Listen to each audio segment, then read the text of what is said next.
Hello, everybody, and welcome to the Courageous Survivor. It has been a really long time.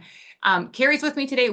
Let me tell you. So, for full transparency, we have recorded multiple um, podcasts, and I haven't posted them because I don't even know this year, and the end of 2024 and 2025 to this point have been a train wreck for me. Everything that I had, these great plans and everything, have just slid off the rails. And so I want to do a couple of updates. I'm going to update a little bit on myself. Kerri's going to update on herself. And then I just kind of want to kind of just let you guys know where we are and where we're going forward. So I have been going through a lot. I actually leave at 4 a.m. tomorrow on the 4th um, for Minnesota. I will be going out for 3-day neuro boot camp. Um, for people that don't know, I did sustain a concussion from a work injury last year, and I tried to rehab at home. I was doing very well. However, this is the whole trauma impact, the impacts of trauma on the brain and body. I have been, I have a very toxic and narcissistic, abusive professional environment, as well as in my personal life. I am dealing with probably one of the most narcissistic and sociopathic people I've ever encountered. And I'm just going to do it as quick as that. Both of them have been causing me a lot of stress. And I realized that I've had two big epiphanies, and I was discussing these a little bit with Kerri beforehand. And I didn't want to lose my train of thought, so we decided just to go ahead and come on and record it. And so here's my two big epiphanies. And one is just because a rabid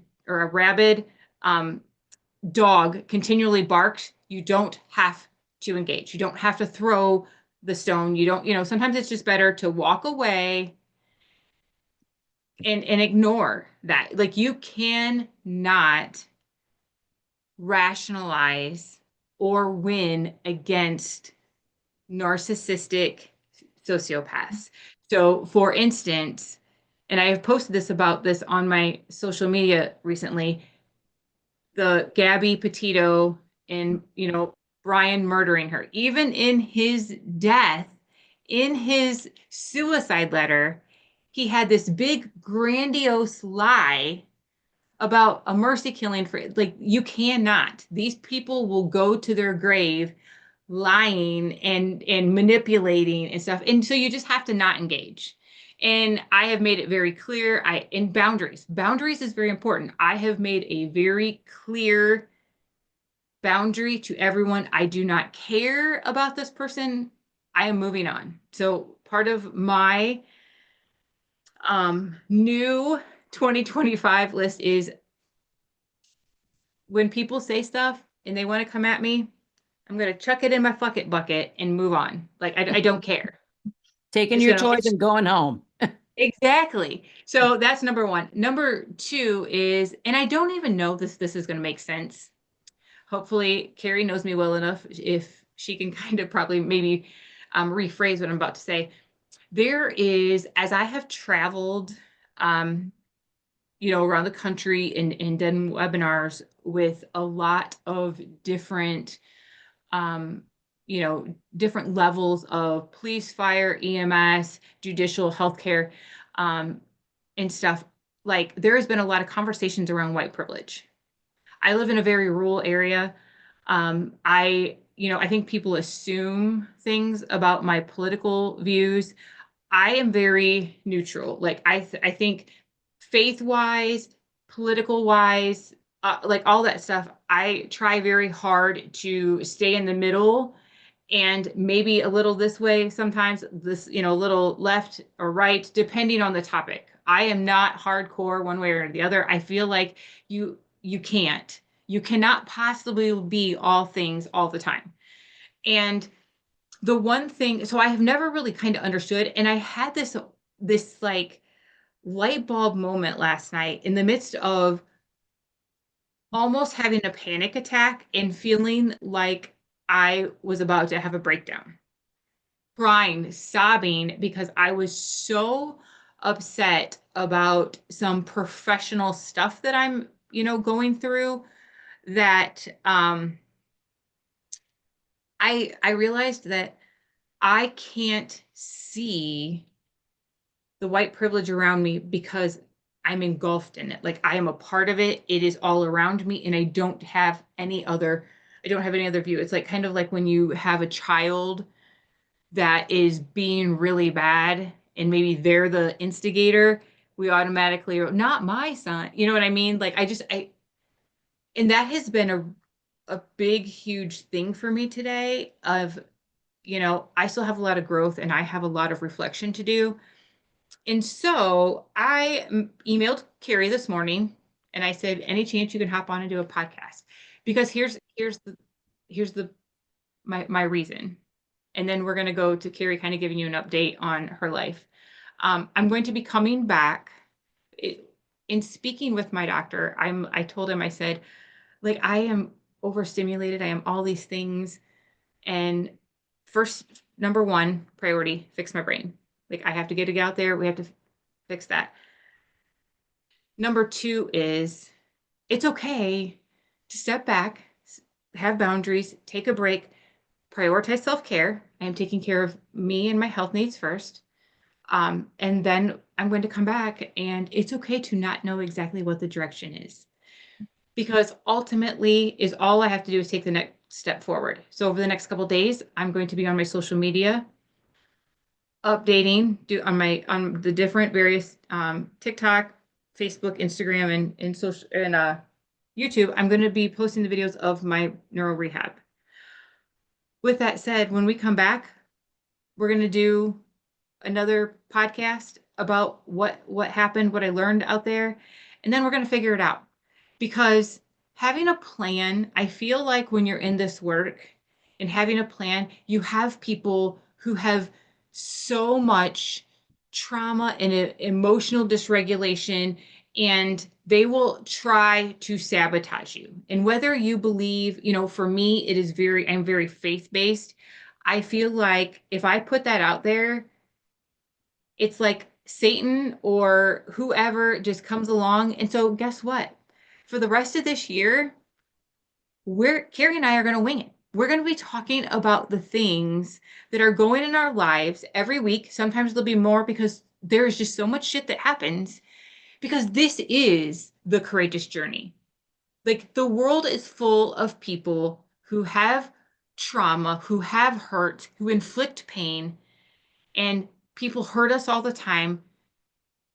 And you have to like figure out, okay, I can be stuck here and be in pain and be mad and be, derail myself and derail what I feel is my purpose, or I can turn around and talk about it and use it. And that's where I'm at. I have not posted all those previous podcasts because I'm like, I don't know. Like, I don't want to be held because I've been lost. I have been lost up to this point. And guess what? It's okay to say that. It's okay in this messy world when you have messy people trying to mess up your life to be like, hold on. It's okay. It's okay to be a transparent. And guess what? Above everything, I'm not okay right now. And it's okay to say I'm not okay. But guess what? I'm going to go out. I'm taking the first step. I'm going to fix my brain. And then tomorrow, I'll take the next step. And then the next day, it's going to be the next step. So I'm going to tell you, I don't know what you should expect from Kerri and I, because we are going to wing it and figure it out. Because we're going to hear from Kerri now. Because let me tell you, as if I'm not going through my own shitstorm, wait till you hear her mess that has been going on in her life. She's been under a whole nother attack. Kerri, can you update everybody what's going on with you?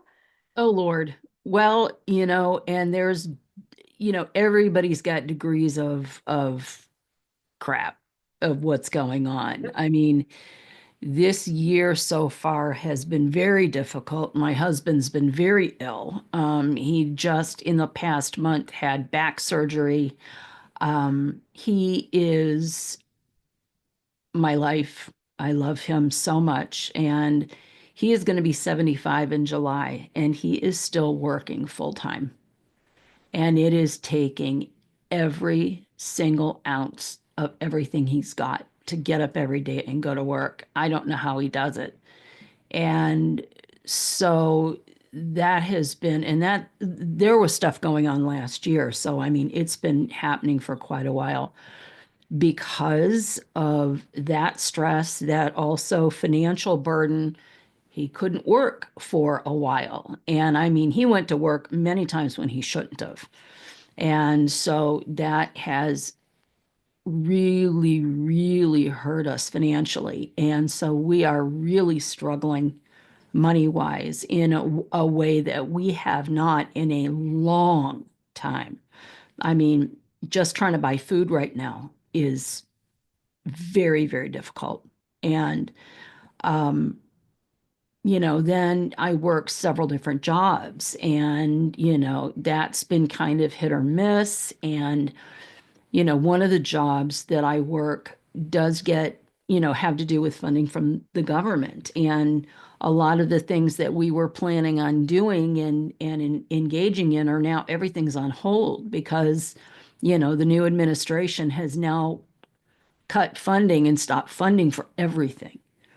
And so in our, intimate partner violence and TBI research and development and programs and all of that, everybody's just holding their breath because nobody knows what's going on. And, it's scary. It's scary. That's my main gig. And if I lose that gig, I'm in trouble. Yep. And, my mental health has not been great. I will admit it. Um, so I've been struggling with that. So it's been, we each have our own pile, right, of different Yep. things. And so, yeah, it's been really rough. And so, yeah, winging it, we're good with winging it. And I think that like I think that sometimes um for me, this is just for me, I feel like there were always these expectations when I was a child.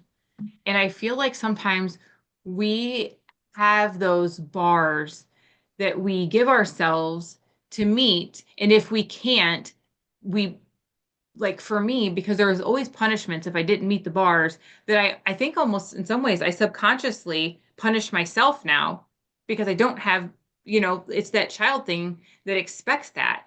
And Right. so I like in the midst of doing this recently, and especially in the last couple of days, I've really had some, big aha moments of things that like I'm like, I very much still am in some of these circles of violence and can't recognize them. Yeah. There's some of Yeah. them that can, but I mean, when you're talking about white privilege and just the like good old boy system and that type of stuff, like I'm very much stuck in it. And it is really, truly painful to get out of it. Yes. Yes. It's not only painful, it's very difficult. I Yeah. mean, you live in a very rural area in Ohio. That I am also from a very rural area in Ohio. So, in a different part of the state. I'm from Northeast Ohio.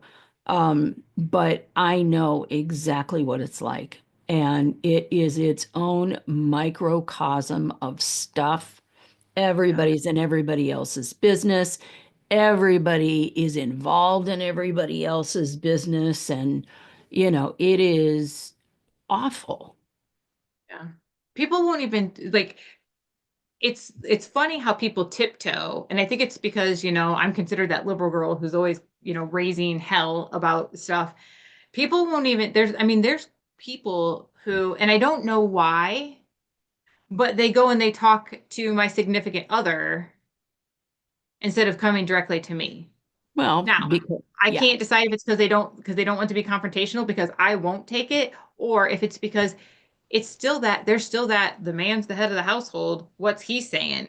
He don't run me. yeah, He knows better. You know what I mean? So there's just a lot of things to truly navigate. And I just like right now with the my first priority is going to get this because I am telling you what, I love if you have followed me for any length of time or saw any of my presentations, my girls are my life. Like I would drown trying to save them, if they were on the ice or in a pond. But even them, like I am so short-tempered right now because like the filter is broke. The three friends are not telling the same story. I don't Right. know if this is a visual thing, if this is a vestibular thing, or this is a proprioception thing, or maybe it's all three. But like I feel like my brain is on fire. I Yeah. mean, I have balance issues. Like my sleep is I mean, my sleep's not bad. I'm actually the other way. I'm sleeping too much. I'm super. I have got to take a nap every single day. I am taking a nap. I'm exhausted by 2 o'clock. Yeah. I think that that's a vestibular thing from the eyes being worn out. But Right. like, I'm not as solid on my feet. I try to do my little stand on one foot and the opposite hand and doing my figure eights where I count back. Like, I don't have the balance. There's Yeah. just all of, and just feeling very drunk on the boat, the brain fog, slightly getting headaches and stuff. Like I am like, I don't feel 100%. And it's funny because people, as I tell people that, people are like, well, I can't do that stuff. And I don't have a brain injury. And there's very much a part of me that's like, well, that's what's wrong with America. We have gotten to this point. And that's, when I first went out to Minnesota to see my functional neurologist, that is one of the things I said, I didn't realize how bad I felt till I felt good. Oh, Like I yeah. did not realize how sick I was until I was like, whoa, this is like Yeah. a whole nother, like, holy smokes. So I really, really, really look forward to going out there and doing this boot camp. I know it's gonna whoop my tail. Um, but like I need to come back because then I'm not so emotional brain driven. I can come more from the rational brain, and the brain is just not so aggravated and on edge. Right. Yeah. So I think That that we need that. And so basically the whole point of this is there are people who I know follow me. I have great followers. I have gotten an email from someone recently that said, "Can you let me know? I keep checking. Will you let me know when you get when you get an updated podcast because I see that you haven't been posting this year." That bothered me, and I felt the need to address it right away. Um, and so here we are. I can't tell you other than being able to tell you that our next podcast will be me updating on what I found out in Minnesota. I can't tell you what's to come because no. at the end of the day, um, recovering from trauma, having bad habits of, um, you know, trauma mechanisms and attachment disorders and just all those things brings new things. It brings new things out all the time. And we are constantly having to adjust the course, adjust the Adjust course, and adjust the readjust. course. Adjust. Yep. Yeah. Yep. Yep. So guess what? This is what's going to be the rest of 2025. It is the courageous journey, the courageous survivor. And it's And real. yeah, it's real. I'm not because No. again, I'm not letting people bother me, but you still have to address it. You can't not hear the yappy dog barking, but you do not have to engage. You can keep walking. Yep. Unfortunately, you just can't stop hearing that. You cannot completely shut yourself off from the sociopathic, narcissistic people. Right. They are always back there, but you can choose to say, I don't care and I will no Yeah. longer engage. Yep. Bark all you want to. I don't, it's Yeah, not going to make any difference. yeah, Yeah. yep. And I think that that's just, and that's my fault. Um, Sometimes I think that there's certain things that you feel the need to defend. You just don't.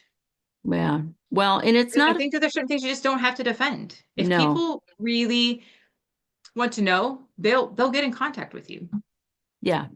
And I mean, that's what regular grown-up adults do, Yeah. right? They Well, and talk. this is what happens, right? In people like in divorce, in child custody cases, in all of those things, those dysfunctional relationship, there is always, you know, one side, there's three stories. There's this one, and then there's usually the truth.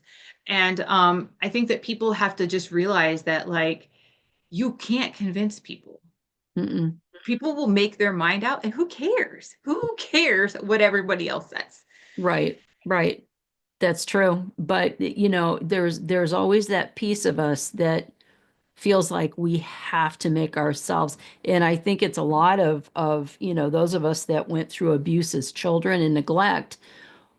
Our voices were not heard. We were ignored. And so there's that little part of us that always wants to stand up and fight back. And, when you are dealing with dysfunctional, dysregulated people, they don't care the more you react, the more they will pile on. Yeah. Be- Especially dealing with narcissistic and sociopathic Yep. people because they thrive on that. They have nothing else in their lives. Yep. Like it is an addiction. Drama and conflict is an addiction because they are so emotionally dysregulated that Yeah. they're addicted to it. And you can't change that. No. And if there is no drama that they can latch onto and hitch a ride to, they will create it. Yeah. So, Yep. So I really look forward to coming back. And again, like I think that it will just be easier to me for me, probably Kerri too, mm, if I don't put any expectations out there. Like I can be more consistent if you guys just know it's going to be consistently, unconsistently messy. Like it's just going to be whatever each week. and there's a great saying that I absolutely love, and it's very true. Life is what happens when you're busy making other plans. Yep. So Yep. maybe we'll end on that. Yeah. So thank you very much, everyone, for listening. I um, thank you for being here. Go and check out my social media under Paula D. Walters, The Courageous Survivor. You're going to see I'm going to be doing a lot of recording of my visit and kind of just being able to see what functional neurology actually does. And especially seeing my assessment in day one, which will be tomorrow Central Time at 11 o'clock to when I leave on Thursday. I will be a completely different person. And I love that in 3 days that happens. And I really hope that we can, do more and talk about that more because it's so huge for people. I So can't thank you wait. very much. I know, I can't wait too. Yeah, it's gonna be good. So anyways, Kerri, you want to go ahead and close us out? Thank you so much for watching us, for listening to us, and for hanging in there with us for whatever it is that we decide to do. We appreciate you very much, and we'll talk soon.